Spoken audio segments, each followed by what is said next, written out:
completamente desconocida y me gustaría aprender mucho de la charla de hoy, nada más. Bueno, gracias Silvia. Quiero comentarles nada más que nosotros vamos a comenzar la transmisión en vivo por el canal de YouTube. Para las personas que no puedan conectarse hoy por el Zoom. De todas formas, yo voy a seguir mirando, dejándolos entrar, pero supongo que ya estamos transmitiendo por YouTube. Así que te pediría, dame un segundito nomás, Eli, para confirmar que en YouTube está todo bien, para que puedas comenzar con tu... Sí, perfecto. Cuando quieras, Eli, todo el escenario, nunca mejor esa palabra que ahora, todo el escenario es tuyo. Gracias. Bueno, primero, gracias por participar. Yo soy parte también del grupo digamos, del Año Internacional de la Luz y el Día Internacional de la Luz, y vamos a compartir la pantalla, así queda ya armado esto para explicar un poco de qué se trata lo que vamos a hablar. Vamos a, digamos, me pidieron una primera charla y me pareció que la más interesante, y por fuera de lo científico, porque en algún punto, digamos, esto es una ciencia, pero en definitiva era apuntar a tener una perspectiva artística, una perspectiva creativa ligada con el tema de la luz, que es con lo que yo en realidad trabajo. Hay unos textos que yo escribí respecto de pensar la luz como un lenguaje, y algunas cosas las voy a leer porque me parece que está bueno decirlas un poco tal cual en algún momento las pensé. Vamos a hacer un tránsito un poquito sobre algunas cosas que tal vez ya se conocen, pero bueno, en principio es focalizarnos, ¿no? En pensar en que en realidad la luz empieza a describir la apariencia de las cosas y ver qué se muestra y qué se oculta, ¿no? Pero antes que eso, vamos a ver, no sé si puedo, acá estamos, ahí. Hay un par de poemas para hacer la primera pregunta que nos haríamos, digamos, en relación a esto, y es un poco conectarnos con el nivel de lo poético. Para eso traje un par de frases de Rumi y algún haiku, que justamente siempre están relacionados con la luz. O sea, los haikus y Rumi mucho habla de luz y de oscuridad. Y un poco la pregunta era, bueno, en la aproximación que hace Rumi es una aproximación poética acerca de una textualidad. Digamos, él traduce luz en texto. De alguna manera nosotros, al leer, no te alejes, sigue mirando el lugar vendado, es ahí por donde te entra la luz, o lo que te lastima te bendice, la oscuridad es tu vela, o el haiku en las tinieblas, lo que ronda mis ojos es su reflejo, nos da una imagen concreta, digamos, nos lleva a un imaginario. O sea que en realidad lo que hace el texto es transportarnos a un imaginario visual. Y la pregunta era al revés, ¿qué pasa con la posibilidad de poder traducir lo visual al lenguaje poético? O sea, si podemos hacer la transcripción inversa, ¿cómo nos iría con eso? En particular, digamos, tenemos que empezar primero por contar algunas cosas así básicas, que es que la luz en realidad no tiene visibilidad por sí misma, o sea, solamente se convierte en realidad cuando hace visible algo, pero ese algo no es la luz en sí, sino lo que la refleja. No sé, acá puse unas imágenes, digamos, de unos objetos y de acuerdo a cómo la luz les incide, digamos, se manifiestan de una manera distinta. Lo que yo, digamos, digo es que donde impacta la luz construye a los ojos del espectador un universo de capas de estímulos sensoriales, de sentidos y de emociones asociadas que modifican sustancialmente la actividad, digamos, perceptiva. En definitiva, estamos siempre rodeados de situaciones, digamos, lumínicas, y hay una discípula de Husserl que se llama Edith Stein, y que ella incorpora un concepto que tiene que ver con la empatía. Ella habla del concepto de empatía al analizar, por ejemplo, la experiencia del mundo natural a través de las sensaciones. Entonces dice cuál es la importancia que tiene el rol de la intersubjetividad en la construcción objetiva del mundo. O sea, como que en realidad hay mucho del objetivo en mucho de lo subjetivo en nuestra construcción. Y también ella dice que la empatía no es un acto original, digamos, es un acto no originario, son experiencias almacenadas en el flujo temporal y que se actualizan en el acto de la conciencia. Entonces, lo que hace Stein en realidad es decir que el punto de partida de la empatía es justamente la percepción externa. Cada uno va a tener una percepción distinta respecto de, por ejemplo, estas imágenes y cómo se proyectan, digamos, en relación a uno, tanto arquitecturales como naturales, todas imágenes que vivimos, digamos, en el día a día. Imágenes como, por ejemplo, la luna de hace poco, la luna de nieve, que tenía una especie de aureola de arco iris y, digamos, estaba interesante de fotografiar. Pero también esa reminiscencia se da, digamos, es histórica en el hombre, histórica en el sentido de digamos, el universo del hombre se construye a partir de esa relación con la luz. Y muchos de los elementos arquitectónicos o de los, digamos, las construcciones arquitectónicas primarias están siempre, o por lo menos en las que son sagradas, o las que están ligadas a la simbología, están relacionadas justamente con periodos astronómicos, como el caso de Stonehenge en Gran Bretaña, o como el caso de Sibil Chatún en México, en el Templo de las Siete Muñecas, en donde el sol en un determinado momento entra por ese portal, y es un momento, digamos, especial, o la Puerta del Sol de Tiahuanaco en Bolivia. O sea, todos son situaciones, digamos, en donde el hombre construye a partir, digamos, de esa relación concreta con la luz.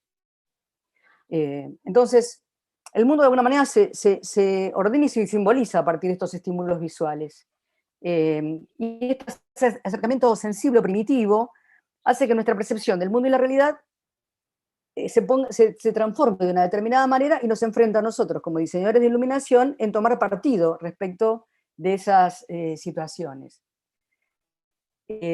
Por ejemplo, les muestro ahora este sol artificial que armó la Forelia Son en la Galería Tate para The Weather Project, en donde la gente toma sol sobre este sol. Digo, hay algo de lo proyectivo, de lo ficcional que de alguna manera nos envuelve, y dentro de lo que sería la situación de la realidad o de la artificialidad, nosotros vivimos de la misma manera esas condiciones. Tanto que este sol es esto que se ve desde acá arriba, obviamente así no lo ve la gente, pero son 2000 lámparas de sodio que planas, en donde, digamos, la gente toma sol simplemente de eso. Entonces, la luz entonces está como construyendo discurso, narración y también metáfora, y por eso también es capaz de generar acceso a experiencias como la poesía trasciende en la palabra, digamos, ¿no?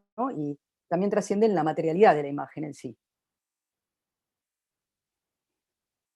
La luz es un medio constitutivo de poder visualizar, y es un medio cognitivo, o sea que a través de la luz nosotros encontramos las formas, pero las formas no son luz. La luz está, digamos, es lo que evidencia la forma. Y a las formas las podemos inteligir de alguna manera, podemos empezar a entender cuál es una forma, digamos así, de bordes totalmente concretos y contrastada, o de bordes rectos o curva, y empezamos a problematizarnos respecto de lo que sería esas formas que se empiezan a desmaterializar, digamos así, ¿no? Y en ese sentido, en esta desmaterialización, en realidad la luz empieza a manejar un grado de abstracción en términos formales bastante interesante. Hay una frase que me encanta de Kant, que dice: lo bello de la naturaleza se refiere a la forma del objeto que consiste en su delimitación. Lo sublime, en cambio, puede encontrarse en un objeto sin forma, cuanto en él, ocasionado por él, es representada la ausencia de límites.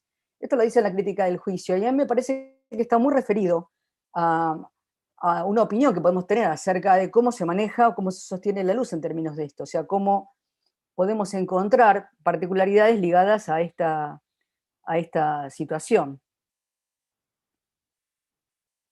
No sé si se cortó esto. Perdón.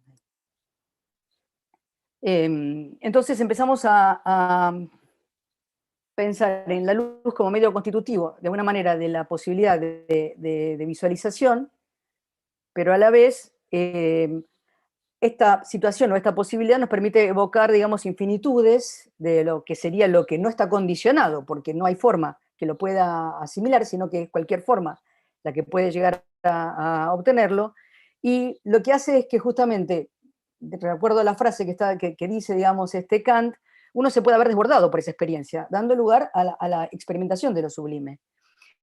En ese sentido, digamos, es interesante, digamos, lo que pasa con algunas instalaciones que juegan un poco un rol ligada a esa situación, que es la posibilidad de transformación, que además tiene, porque no tiene forma, porque no está sujeta a nada, y la posibilidad de sincronización con uno, digamos así. Y entonces se pueden dejar, digamos, con huellas vivenciales muy interesantes. Esta exposición de Anthony McCall, yo la vi por lo menos en el Faena, no hace muchos años, y lo que yo estoy mostrando acá es yo metida adentro de un haz de luz, que en realidad estaba de alguna manera manifestado a partir de una niebla o una vaporización que había en el espacio. Y ese elemento iba cambiando de forma en la medida en que, en realidad, el trazado del proyector que estaba manejando iba cambiando.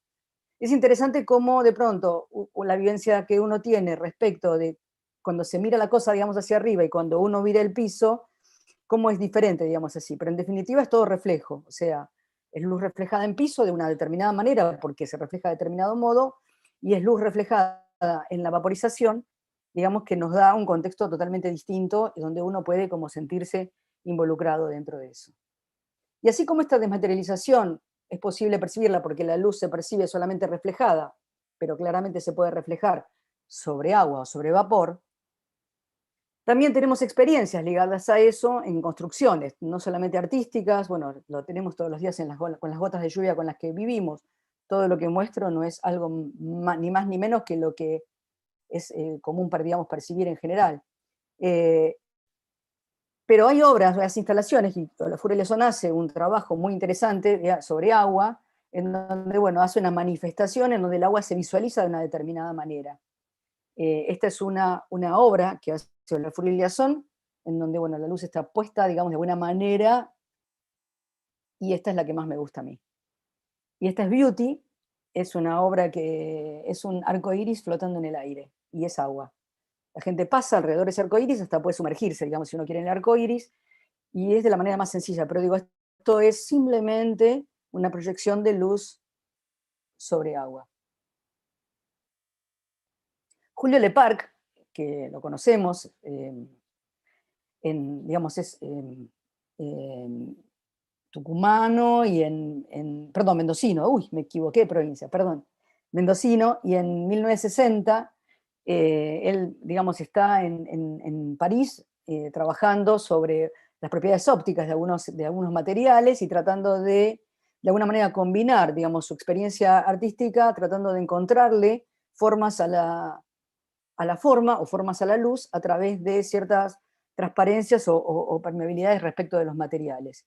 Y él trabaja con proyecciones, digamos, sobre materiales transparentes o sobre telas translúcidas, y uno de los temas que es interesante que él toma es el tema del movimiento. Y al trabajar, digamos, la experiencia, digamos, transformada en esta metamorfosis, lo que logra es una magia y un misterio y una gran capacidad expresiva, digamos así, que puede llegar a manejar. Todas las instalaciones que hace Julio Leparc, por ejemplo, bueno, muchas de esas instalaciones, estas estuvieron instaladas en el Malva, son elementos en donde en realidad las telas no se mueven, lo que se mueve es la luz, y la luz al moverse lo que genera es ese recorrido o esa situación, digamos, de cambios o de metamorfosis, digamos, narrativa. Toda obra artística, cualquiera sea su carácter, siempre presupone que hay un artista productor, por decir así, por lo menos en lo que refiere a luz natural, a luz artificial. Pero sobre un espacio de luz, por ejemplo, neutra, como es en este caso el Mamba, vamos a trabajar y vamos a hacer una puesta de luces. Y cuando lo que estamos haciendo sobre esta situación, digamos, neutral lumínica, aplicamos, digamos, algún criterio, alguna particularidad, lo que hacemos es conformar un otro espacio, darle una determinada identidad, una determinada particularidad, y acá lo que juegan básicamente son dos palabras que digamos, que las utilizamos muchísimo, que son contraste, luz y sombra. Son como los dos elementos que todo el tiempo estamos jugando en relación a intensidades, a formas, a posicionados, y a partir de eso lo que hacemos es ir logrando atraer al ojo, o que el ojo, que la experiencia, digamos así, de alguna manera se asocie con aquello que visualizamos. En definitiva, la sombra y sus variantes y sus manifestaciones son, digamos, este rastro, digamos, de particular que hace que la luz tenga una determinada vibración y un carácter específico. En esta, por ejemplo, instalación que hay en un, digamos, espacio, simplemente hay figuras que están expresadas a través de alambres perpendiculares a la pared, y que en día nublado uno lo que percibe es una sensación de silueta, pero que sin embargo adquieren un contorno específico y fuerte y determinante cuando aparece el sol. Digo, esta manifestación particular hace que las formas tengan una particularidad, digamos, en cuanto a cómo se constituyen a partir de la luz que las está reflejando. De esa misma manera, digamos, si nos introducimos en la teatralidad, y por ejemplo esta obra de Mary Wigman, que se llama Beaches, lo que hace es explotar, acá el maestro lumínico era Einstein, así que en esta obra lo que hace es explotar de alguna manera esa tridimensión y esa exageración que permite justamente amplificar la expresión dada, digamos, en esta actuación, en esta danza. De la misma manera, Bourgeois también arma una araña, digamos así, una escultura de araña de 9 metros de altura, que la llaman Mamá, en donde es tan importante la araña en sí como la sombra proyectada. La sombra proyectada tiene que estar súper definida para poder justamente tener la sensación, digamos, de esa presencia. Y esa presencia es dual entre lo que sería el objeto araña y la sombra proyectada.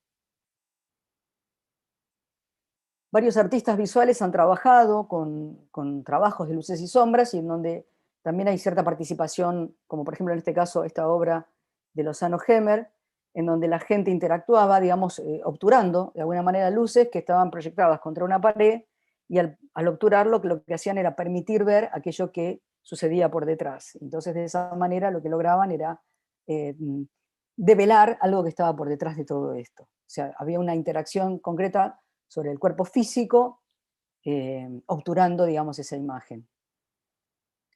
Y Olafur Eliasson es un artista que vamos a ver en varias etapas, estuvo en varias diapositivas, arma este sinfín, digamos así, de sombras proyectadas, multicolores, un poco multiplicando, justamente trabajando sobre la idea de esta situación de contraste de luz y sombra como base de nuestra percepción. Hay un artista que a mí me interesa, digamos, con el que me conecto especialmente, que es Christian Boltanski. Christian Boltanski trabaja mucho sobre digamos, el tema de la memoria, sobre la sombra y sobre la memoria, y tiene muchas obras ligadas a esta relación entre lo que sería la luz y la construcción de la imagen a partir de la luz, en donde, digamos, es absolutamente unívoca la relación. Él habla del tema y dice que de alguna manera para él la luz constituye un universo de capas de sentido y de estados perceptivos que le modifican sustancialmente la actividad del espectador. Él dice: pongo muchas cosas en relación a la sombra, primeramente me recuerdan la muerte. Luego hay una relación inmediata con la fotografía. La palabra significa en griego escribir con luz, la sombra es pues una fotografía primitiva.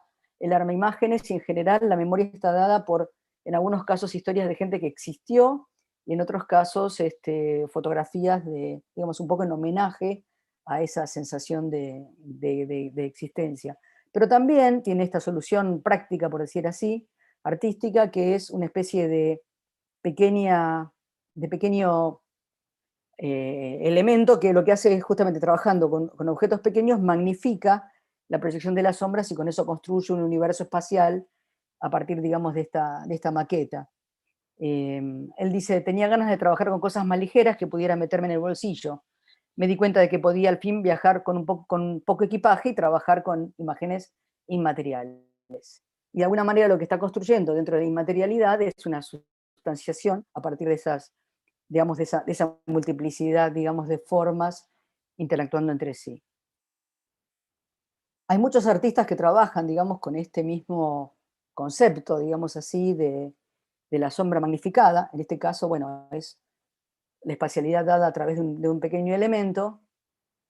Pero hay otros artistas que, bueno, por ejemplo, que es simplemente una pequeña lámpara adentro de una canasta y una explosión lumínica que se genera alrededor, digamos, de cómo, digamos, empieza a organizarse todo el espacio a partir de ese pequeño foco.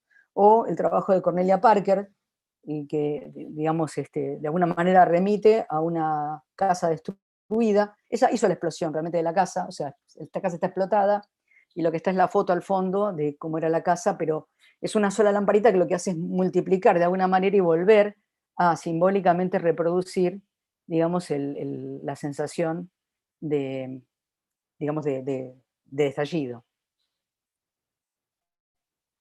O la Furia de Azón, en la instalación que hizo Contact en 2014 en la Fundación Louis Vuitton, armó una especie de pequeño, también una fuente de luz con unos enrejados que se proyectaban contra las paredes, y nosotros espectadores podíamos, recorriendo, ser parte de la obra y formar parte a través de las sombras proyectadas.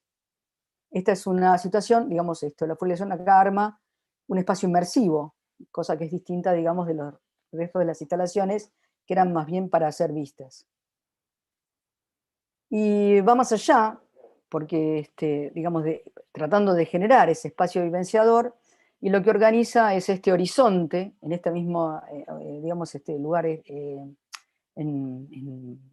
la Fundación Louis Vuitton, y lo que arma es un espacio inmersivo en el cual uno siente que está, digamos, en ese interior.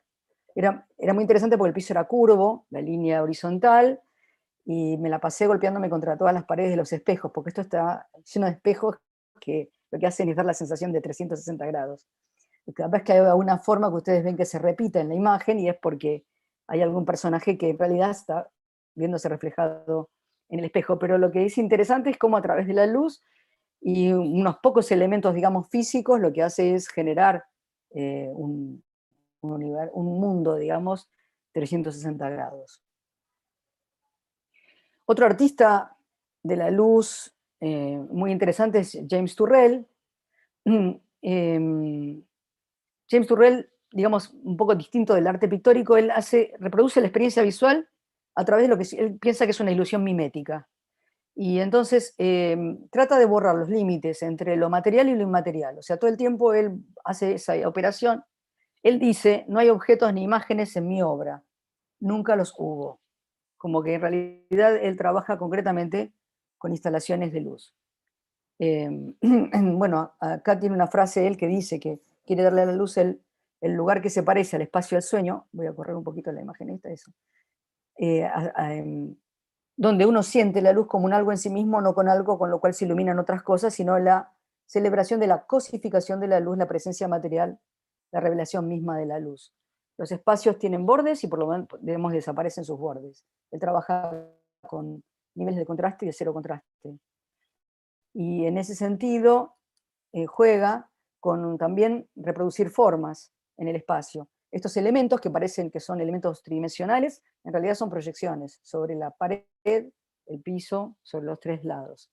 Simplemente lo que hace él es generar unas sensaciones, digamos, a través de la luz de objetos. O sea, él cosifica de alguna manera, como dice la luz.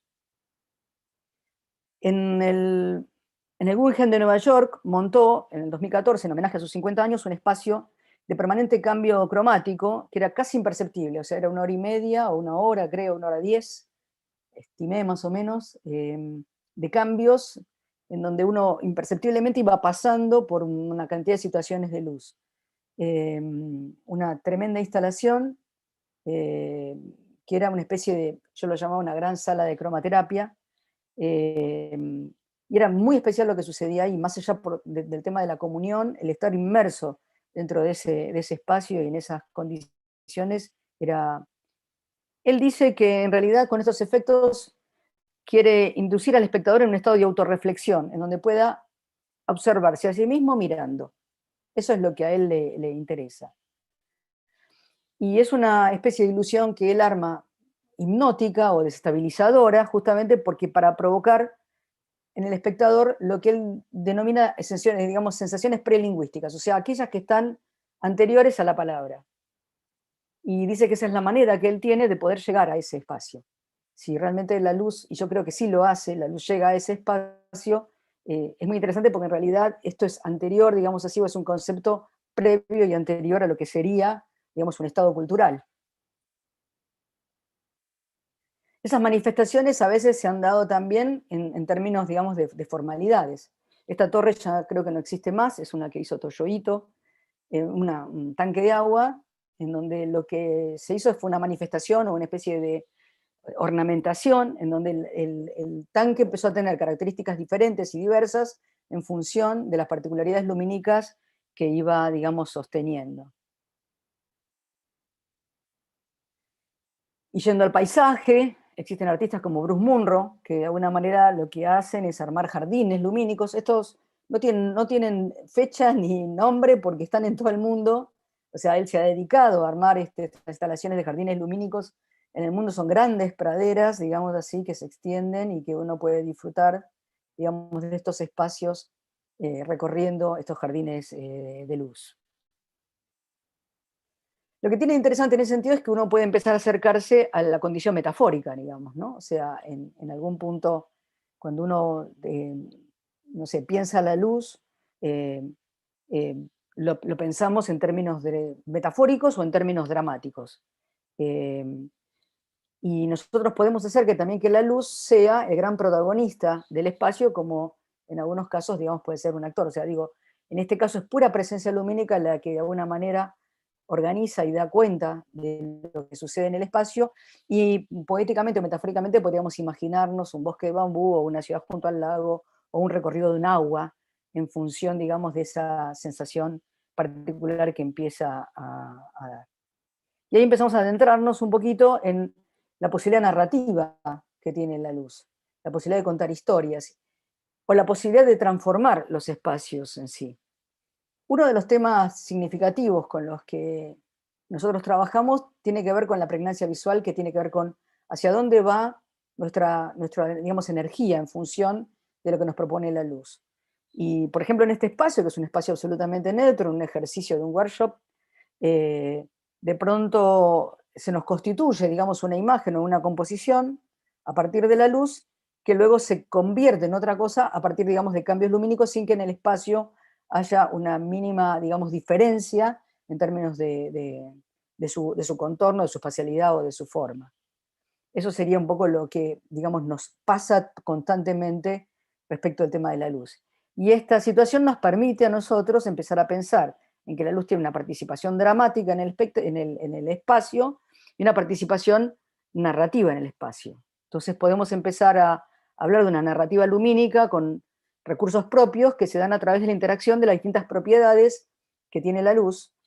O sea, si nosotros trabajamos la luz a partir de sus propiedades, de sus herramientas, lo que vamos a lograr es ir encontrando, digamos, justamente estas variaciones de espacialidad y de temporalidad, y estas variaciones de grado de interés o de pregnancia visual, simplemente combinándolas, o sea, a través de una simple combinación, teniendo un punto de atracción, un punto de interés, generando determinadas condiciones. Este es un trabajo de Wilson, que se llama The Old Woman, cómo, digamos, a través de lo que son los elementos lumínicos, él enseguida nos conduce al lugar a donde quiere, o de la manera en que quiere componer el espacio.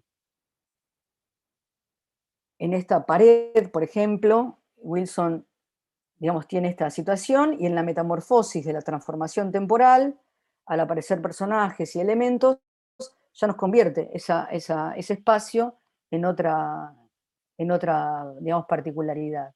Entonces, nosotros, digamos, utilizando como herramientas las propiedades de la luz, podemos articular todo este lenguaje. Y nuestra palabra, en realidad, va a tener que ver con esas herramientas y con esa articulación de esas herramientas. ahora les voy a mostrar algunas imágenes que están ligadas a esta condición, de cómo el ojo enseguida, y lo estoy mostrando para poder analizar distintos aspectos, digamos, ligados a, bueno, un primer, un segundo, un tercer plano, qué vemos, cómo nosotros vamos contando o narrando, digamos, el acontecer de esta imagen a partir, digamos, de estas introducciones relacionadas con la luz, tanto desde el punto de vista dramático, narrativo y simbólico. Y entonces puedo hacer que en realidad esta mano, que empieza a tener una particularidad o una presencia a nivel estructural, se tenga como un carácter específico, se abra o quede, digamos, aislada en el espacio y que sea el elemento, digamos, desde el que de alguna manera, digamos, se construye toda la imagen general. Esto es Don Carlo, es una obra que se hizo en el Teatro Colón, con Regí y escenografía de Eugenio Zanetti. Esto es un espectáculo de danza que se llamaba Zeppelin, que se hizo en San Martín, en la Martín Coronado, y bueno, se les ocurrió armar un Zeppelin gigante, y uno de los temas que, por ejemplo, empiezan a jugar también, además de esta condición de pregnancia visual, tiene que ver con la configuración de cómo la forma se estructura en el espacio. De qué manera se modelan o se trabajan los objetos. De qué manera se perfilan y se muestran las formas, de qué manera la luz refleja y condiciona la visualización de los personajes, objetos y elementos, tanto digamos, de personas o de bailarines o de actores, como de estructuras o esculturas o elementos escenográficos, ¿no? O sea, la aparición de la manifestación, digamos, de la forma en sí y cómo se relaciona con los otros elementos. Este es Bob Wilson, perdón, el anterior era 8 estaciones de Mauricio Weinroth. Esto es Robert Wilson. Robert Wilson trabaja muchísimo sobre estas cuestiones, digamos, ligadas a la expresión o a la narrativa lumínica.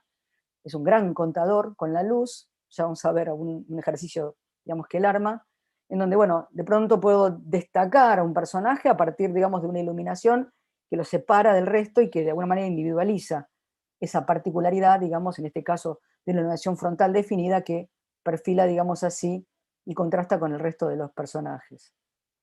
También, digamos, la luz lo que genera son entornos visuales. Digamos, la espacialidad está constituida a partir de la luz, en algunos casos simplemente por elementos, donde, bueno, yo puedo simular simbólicamente o representacionalmente un espacio, o puedo, digamos, individualizar un elemento, dejarlo solo y separado, una cara, o sea, dejar volando un rostro o una cara en el espacio, o aterrizarlo en piso. Y de esa manera lo que logro es darle otra legibilidad, o sea, es muy distinto lo que sucede a esta actriz, a Leonor Manso, en Psicosis 448, cuando está, digamos, alucinando, a cuando de pronto es vista, digamos, desde otro lado y, digamos, tiene una mirada externa, por decirlo así. La mirada externa en este caso es esa luz que se manifiesta de afuera y no interior. Pero esos volúmenes exteriores también pueden configurar, digamos, situaciones particulares de relación, o sea, es el espacio en relación al personaje o a la forma, y a la vez la luz, cómo incide para mostrar ese espacio, este espacio que viene desde atrás, y lo devela, digamos así, la sensación lumínica. Esta obra, Llueve, es una obra de danza, se hizo en varios espacios en Buenos Aires, y se hizo en el American Dance Festival, y en Rosario, y en varios lados más. Y uno de los temas interesantes que tenía la obra era la manifestación de cómo esa relación entre lo que sería la narrativa se iba contando a partir de los planos, digamos, escenográficos. O sea, esa pared que iba mutando entre la manifestación y la visualización hasta su prácticamente desaparición, y cómo el espacio exterior era el que empezaba, digamos, de alguna manera a contemplarlo.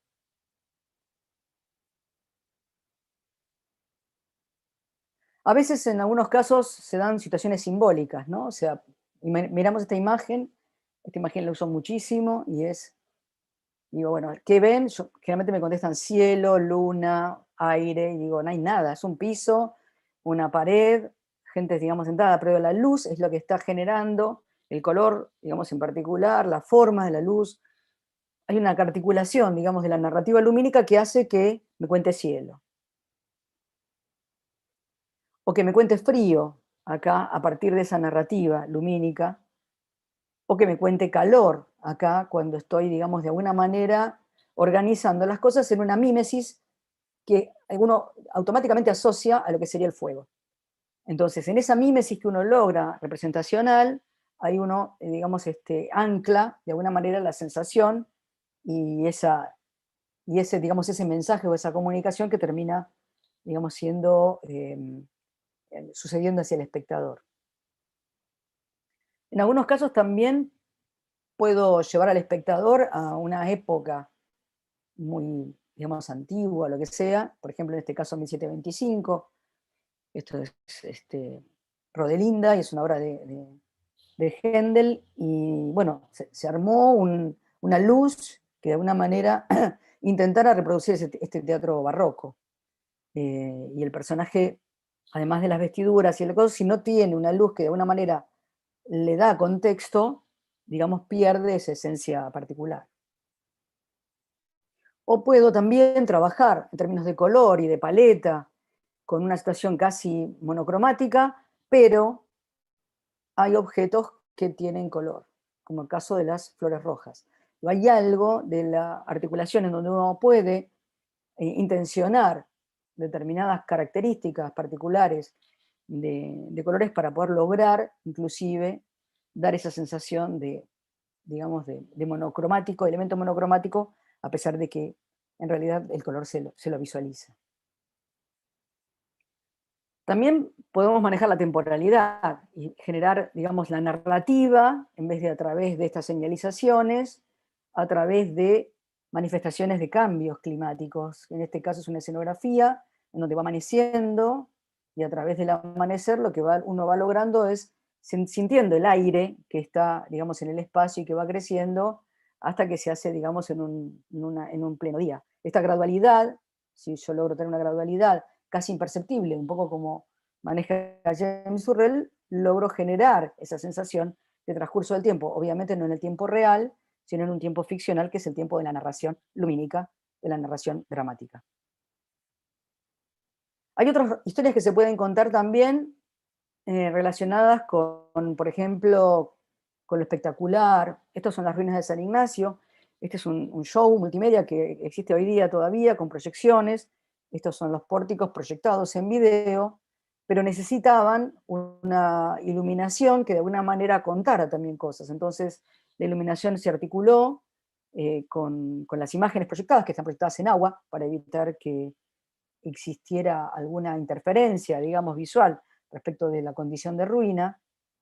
Y de pronto, en algún momento, no en todo el tiempo, porque no es que tampoco, digamos, uno coloree y haga, digamos, había una narración o un contar musical, y en ese contar musical de pronto se coloreaban las paredes de las ruinas en general, o de lo que sería la plaza. Y eso eran 2 minutos y medio de esta situación, o proyectar videos, charlas, etc. Y lo que hace es, de alguna manera, estos 40 minutos de espectáculo, lo que contaban era un poco la historia de un indio guaraní y su relación, digamos, con todos los sucesos, digamos, relacionados con la ruina. También se puede uno relacionar de manera visual, digamos, por ejemplo, con instalaciones, en donde uno juega casi una dinámica plástica. En este caso, esto es una obra que todavía existe en la Usina del Arte, que hicimos con Gachi Jasper. En realidad Gachi Jasper es la artista visual que propuso la idea. Yo le hice la parte de la técnica completa y la programación y un poco el armado general. Pero la idea era, digamos, tener un entorno lúdico que estuviera relacionado con la Usina del Arte, que estuviera relacionado con la gente que pasaba por el Bajo Autopista, y entonces empiezan a generar, digamos, dinámicas de color en movimiento que de alguna manera cuentan o arman, digamos, una relación plástico-visual con lo sonoro de la usina, o con, digamos, la presencia particular de las personas, o simplemente con la obra de Gachi Jasper en términos muy representativos.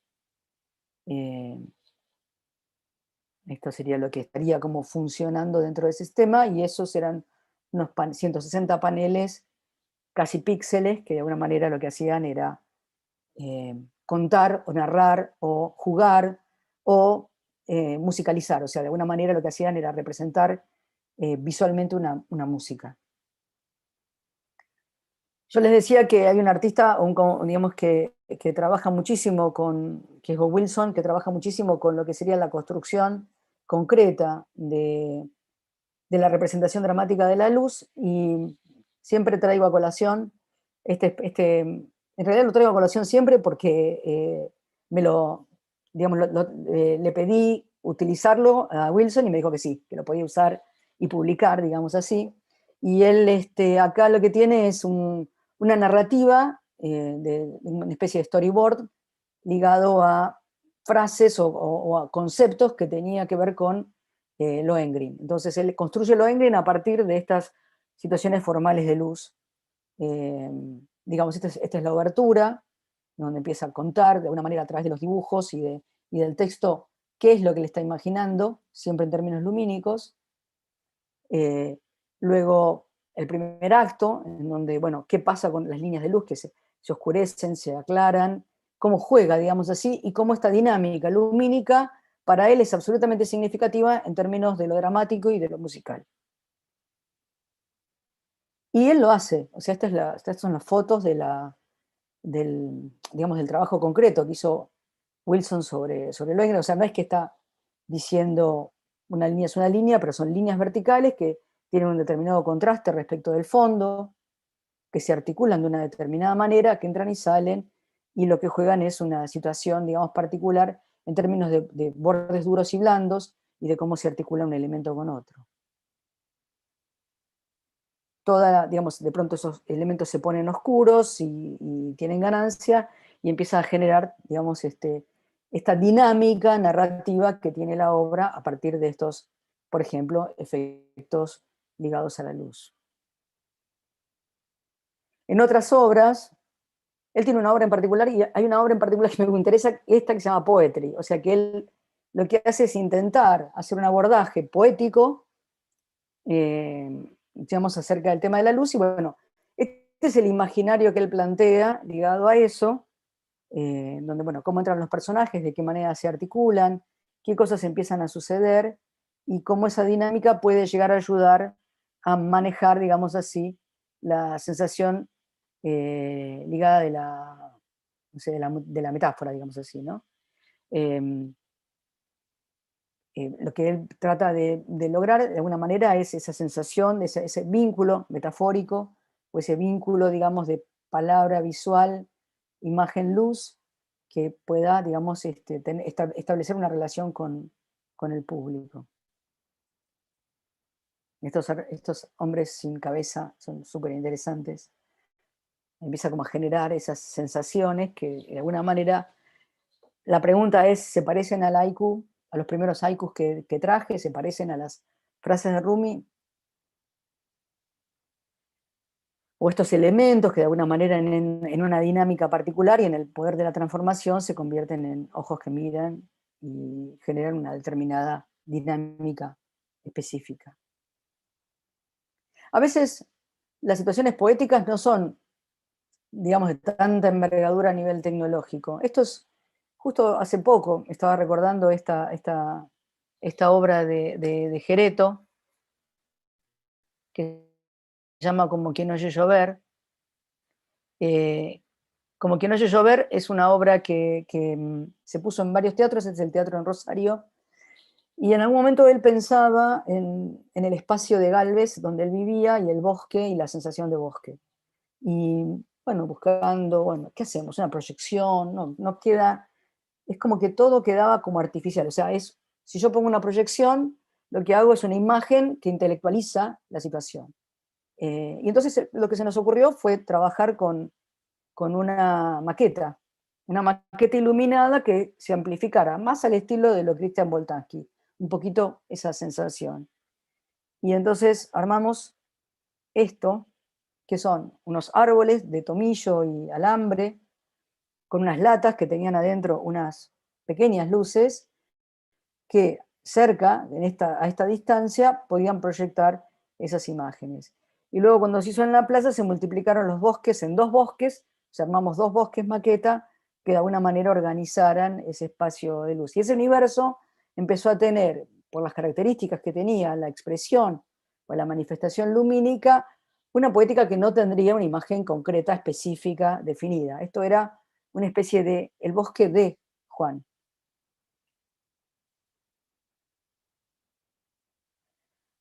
Un poquito para sintetizar, me parece que es interesante, digo, como resumen un poco de lo que vimos, pensar en que hay como 3 abordajes para mí, ¿no? Básicos, ahí puede haber más todavía, poéticos acerca del tema de la luz, que serían la luz desprendida de lo visible, o sea, la luz separada de aquello que se ve, la mirada en lo invisible, la posibilidad de la construcción perceptiva a partir de experiencias de sobreestimulación y de subestimulación, como hace de pronto James Turrell. Y con esos 3 abordajes, creo que cualquiera de los 3 caminos nos pueden permitir encontrar, digamos, imágenes poéticas relacionadas con la luz, o son caminos como, digamos, la avenida rápida para la llegada, digamos, a esa sensación. Y preguntando de vuelta la pregunta del inicio, ¿puede la luz generar un imaginario de igual potencia al que, por ejemplo, el de los haikus o al que propone la palabra? Y yo creo que sí, creo que sí. Eh, y para mí esto está relacionado con una especie de resonancia arquetípica. No sé si como que yo dijera, bueno, si tuviera que pensarlo de alguna manera, lo relacionaría con un inconsciente colectivo, con alguna cosa, digamos, de ese estilo bastante junguiana, y súper proyectiva, digamos. Pero yo sé que si la luz logra vibrar y generar una empatía proyectiva con quien la experimenta, el potencial va a depender del quantum sensible con el que se pueda sincronizar. O sea, digo, ¿cuánta sensibilidad hay del otro lado para poder, digamos, entrar en esa empatía? Y es una presunción absolutamente potencial. Pero yo creo que la luz tiene las condiciones dadas para lograr ese impacto y abrir esas puertas, digamos, insondables, entre comillas, o posiblemente insondables, entre quien las experimenta y las percibe. Yo creo que para eso lo único que necesitamos es el manejo de las herramientas y del lenguaje, y la exacta combinación que nos permita desplegar esa magia de la luz como hace un buen poeta, ¿no? O sea, como que ahí se junta con eso.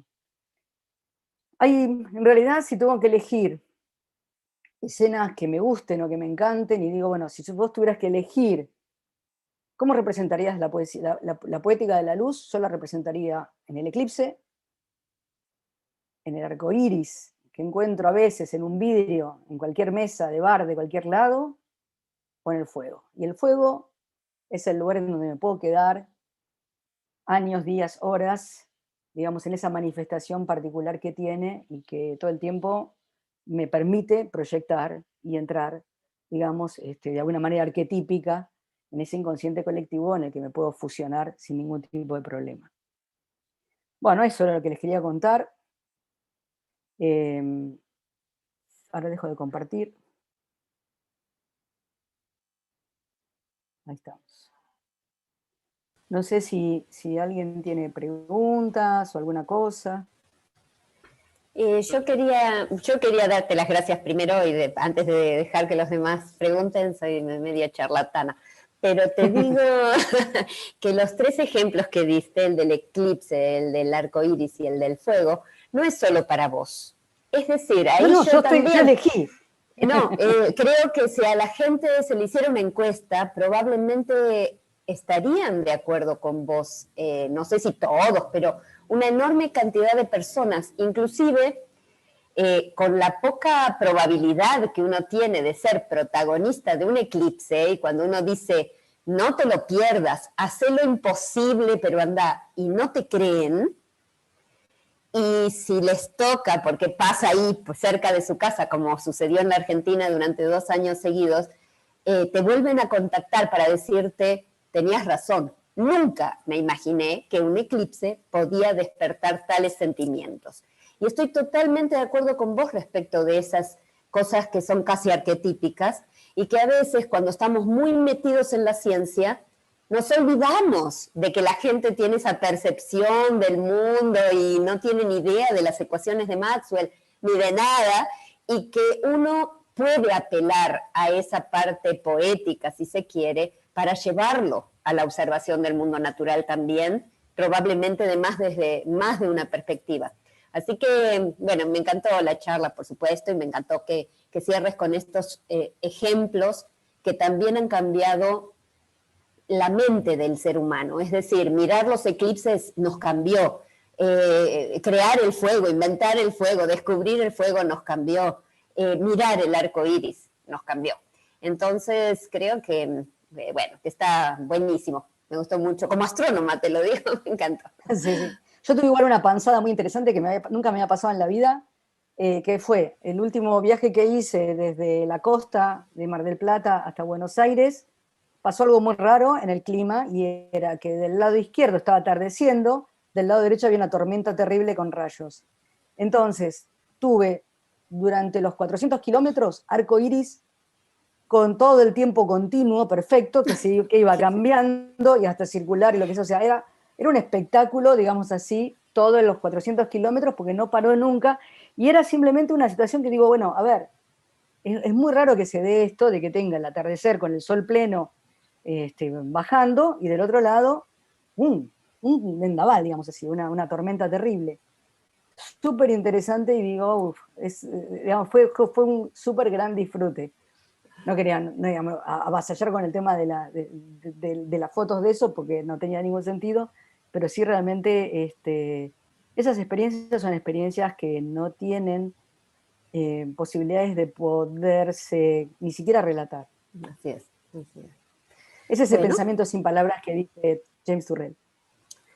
Gabriel está levantando la mano. Sí. Bueno. Quería, bueno, muy linda, muy interesante, y sobre todo poder ver muchas de las obras que nos estimula a tratar de acceder a ellas cuando sea posible, porque algunas de ellas a veces ya no están expuestas. Un comentario y una pregunta. El comentario es que sigue siendo llamativo que estemos hablando de tres cosas: el arco iris, el eclipse y el fuego, que son ancestrales de alguna manera, y que no haya, con todo lo que mostraste, digamos, efectos tecnológicos, donde la tecnología ha permitido cosas, algunas de las que vos mostraste, que son realmente la inversión en un mundo distinto, nuevo, digamos, que te permite la luz, digamos. Por supuesto, digamos, lo menciono como algo que tiene que ver me parece que tiene que ver con algún aspecto de la naturaleza humana todavía, digamos, ¿no? Sí, yo en realidad tuve hincapié un poquito. Déjame que termine esto. Tuve la oportunidad de ver el eclipse. Mi primer eclipse ocurrió el último. Estuve justo vi el oscurecimiento, que me pareció algo absolutamente maravilloso. Y por supuesto, es una experiencia fantástica, absolutamente fantástica.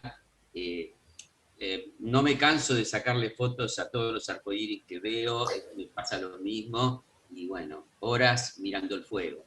Pero muchos de los que trabajamos con la luz, y sobre todo con luz intensas, como láseres, nos seguimos asombrando y encontramos en algunos aspectos de la tecnología cuestiones que nos generan los mismos sentimientos o las mismas percepciones de las que vos mencionabas, ¿no?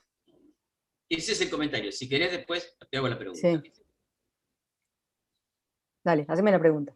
La pregunta es, la luz como elemento central en el arte escénico, hoy, digamos, como lo que vos mostraste, ¿es un producto de la modernidad?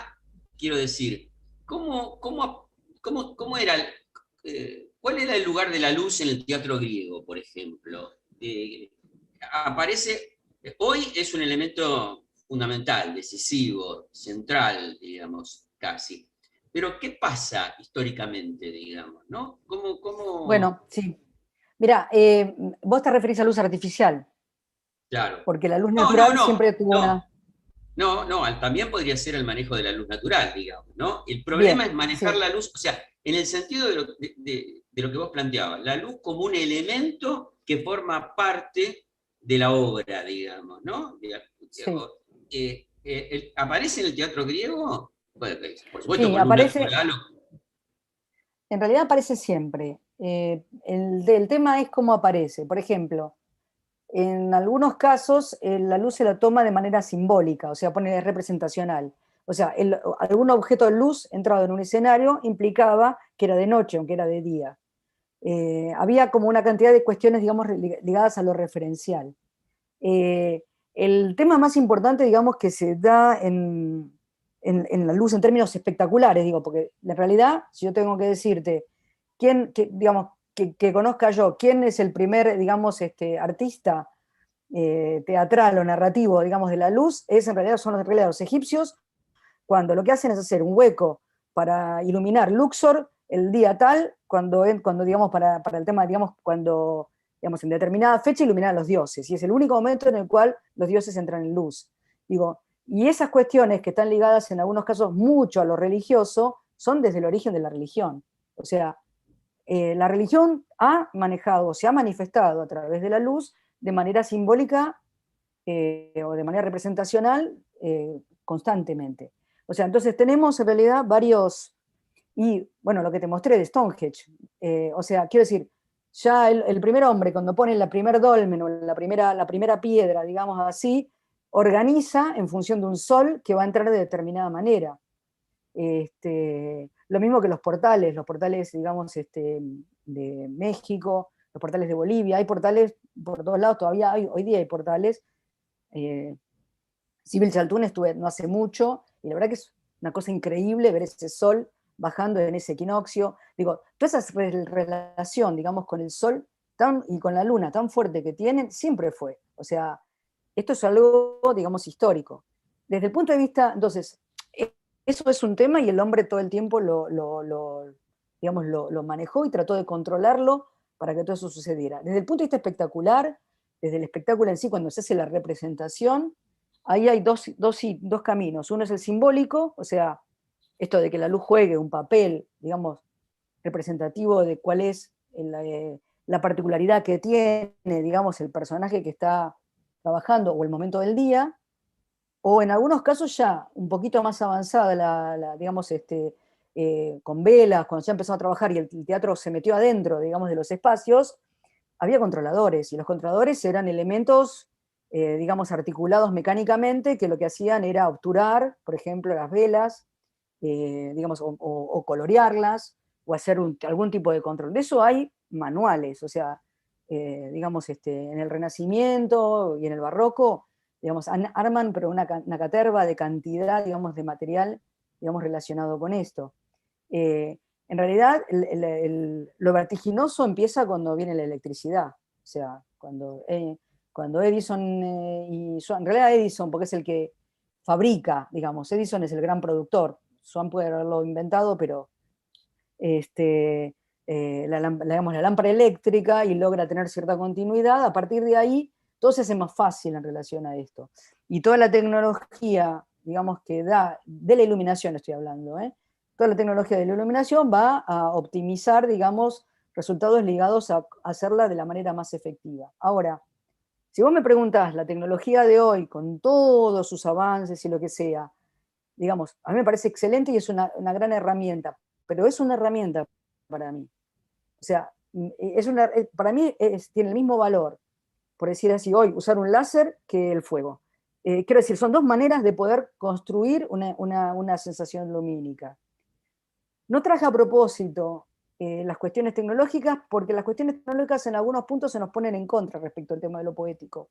Es difícil, ponele, digamos, en general se va a lo proyectivo, y es lo que digo, o sea, que a veces cuando uno termina, digamos, o sea, qué sé yo, un proyector de láser es la cosa más interesante que nos puede pasar en términos tecnológicos, pero tiene que tener una buena imagen atrás, y hay que haber un gran productor de imagen para que pueda lograr conectarnos con eso. Digo, hay una construcción de esa. Esa construcción es la del diseñador de luces.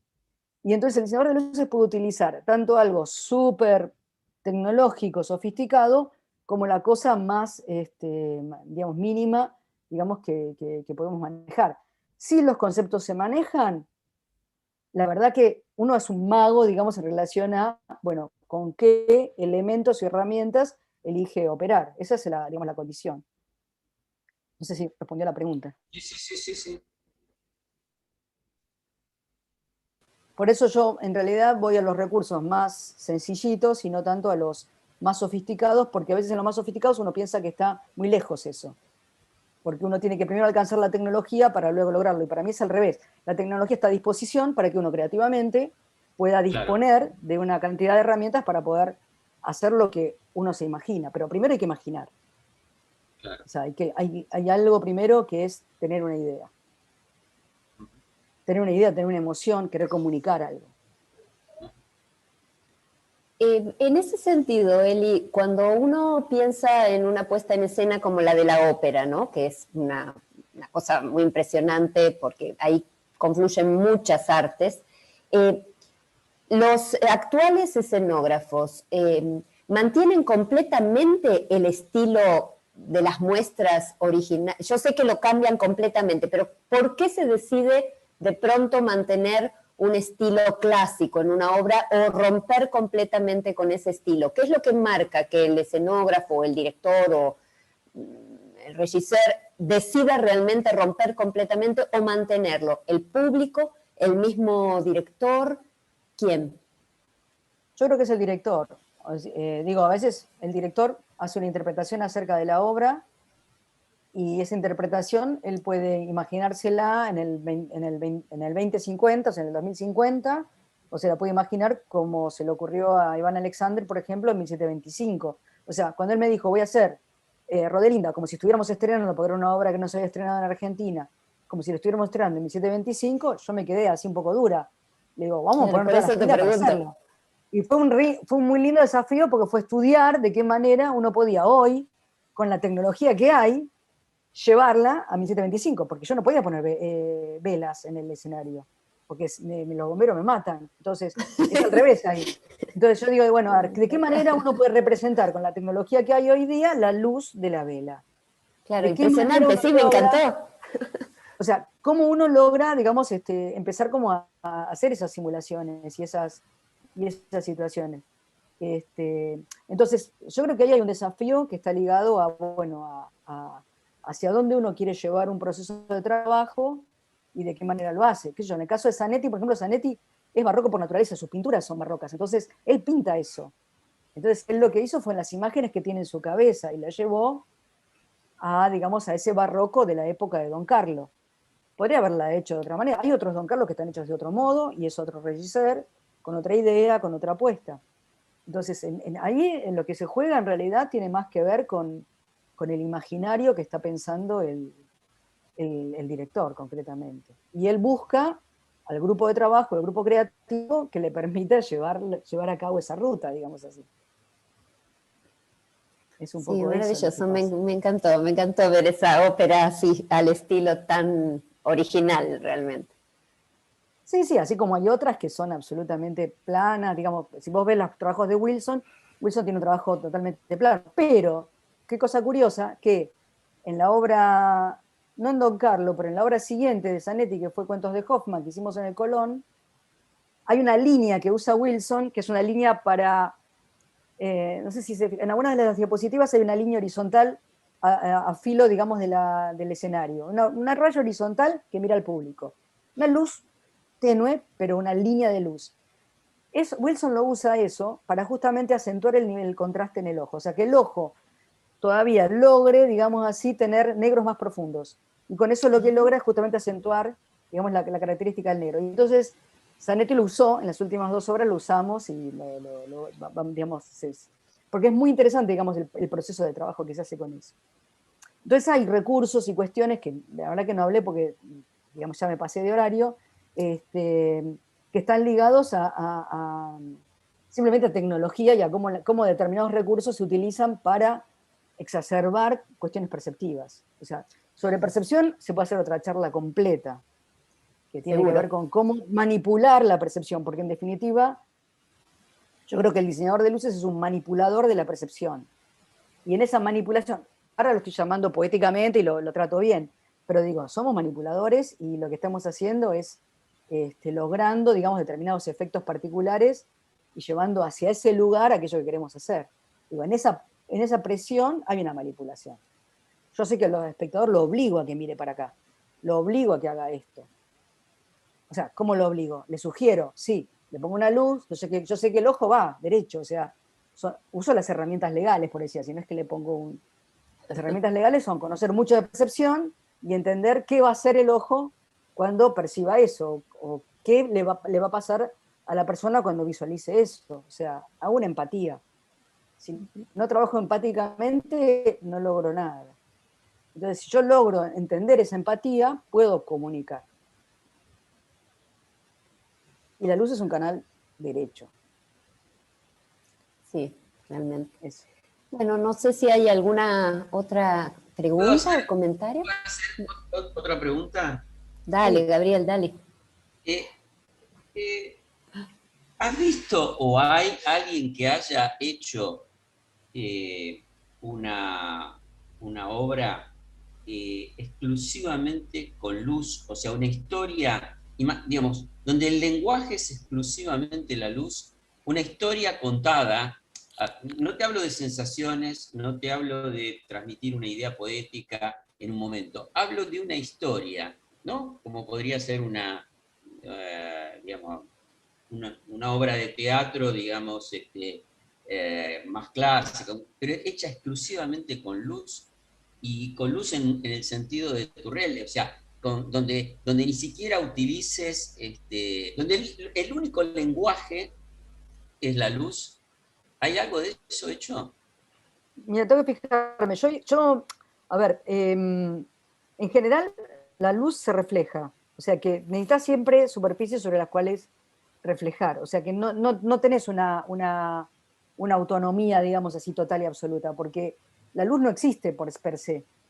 O sea, la luz se manifiesta a través de las superficies. Entonces ya hay una elección que tiene que ver con esa espacialidad y con esa superficie sobre la cual la luz va a incidir.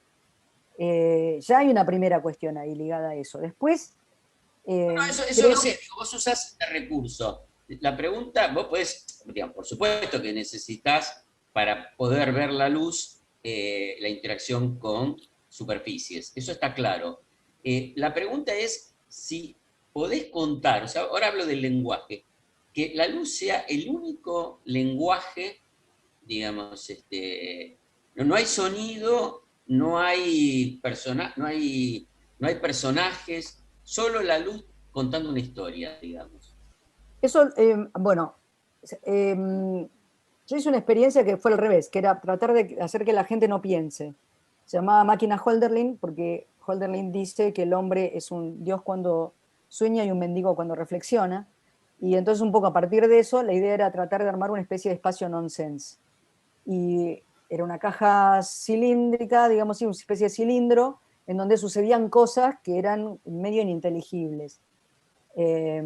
Digo, y eso tenía que ver con una narrativa de no entendimiento, pero ponele, James Turrell cuando hace esa hora y media o esa hora y pico en el Guggenheim de cambios de luz, te está proponiendo algo. No es que sea, te voy a contar una historia, te voy a contar un cuento, pero está algo haciendo, digamos, haciendo una intervención sobre vos.